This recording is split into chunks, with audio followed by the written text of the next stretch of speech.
அனைவருக்கும் வணக்கம். தம்மியல் கிளப்பின் எல்லா எழுத்தும் மெய்நிலை மயக்கும் மானமில்லை. தம்மியல்பை சொல்லும் இடத்து எந்த எழுத்தாக இருந்தாலும் மெய்நிலை மயக்கும் மானமில்லை. மெய்மயக்க நிலையை இங்க சொல்லியிருக்காங்க. மயங்கி வருதல் குற்றம் இல்லை. அந்த மெய்நிலை மயக்கம்னா என்ன அப்படின்னு பார்த்தீங்கன்னா, நம்ம நன்னூல்ல ஏற்கனவே படித்தது போல உடல்நிலை மெய்மயக்கு, வேற்றுநிலை மெய்மயக்குன்னு படிச்சிருக்கிறோம். இப்போ எடுத்துக்காட்டா, இப்போ உடல்நிலையில மட்டுமே வரக்கூடியது அப்படின்னு பார்த்தீங்கன்னா, க, ச, த, ப இந்த 4 எழுத்துக்களும் உடல்நிலையில மட்டும்தான் வரும். இப்போ இக்கு இருக்குன்னா அது பக்கத்துல ககர ஒற்று மட்டும்தான் வரும். சகரம் இருக்குன்னா சகர ஒற்று மட்டும்தான் வரும். அப்ப இது உடல்நிலையில மட்டுமே வரக்கூடியது. ஆனா இங்க என்ன சொல்ல வர்றாரு அப்படின்னா, இப்ப இந்த எழுத்தை பத்தி நான் பேசுறோம், அது தொடர்பான செய்திகள் அதனோட இயல்பை சொல்லுகின்ற இடத்து இப்ப ககரம் பக்கத்துல ககரம் தானே வரணும் அப்படின்னு நம்ம கேட்டோம்னா, அது அப்படி இல்லை.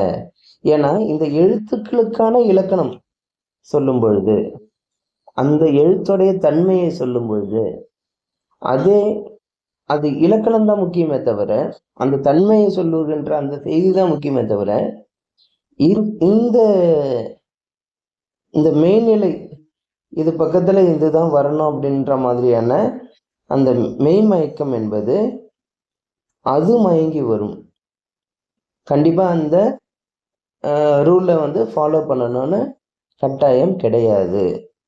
எடுத்துக்காட்டா இப்ப அக்கம், பக்கம், அப்ப ககர ஒற்று அடுத்ததும் ககர ஒற்று அடுத்து ககர ஒற்று வருது இல்லைங்களா? இது உடல்நிலையில மட்டும்தான் வரும் இந்த 4 எழுத்துக்கு. ஆனா இதுவே நீங்க இந்த நூற்பா எடுத்து பாருங்க, வல்லெழுத்தென்ப கசட தவற அப்படின்னு இருக்கு. க நாங்கே ச ட த ப ர. இப்ப இந்த எழுத்துக்கள் இப்ப ககர ஒற்று பக்கத்துல சகர ஒற்று வந்திருக்கு, சகரம் பக்கத்துல டகரம் வந்திருக்கு. அப்ப இந்த க ச த ப இதெல்லாம் பார்த்தீங்கன்னா உடல்நிலையில் மட்டுமே வரக்கூடியது. அந்த எழுத்து அந்த ஒற்றெழுத்து பக்கத்துல அது மட்டும்தான் வரும்.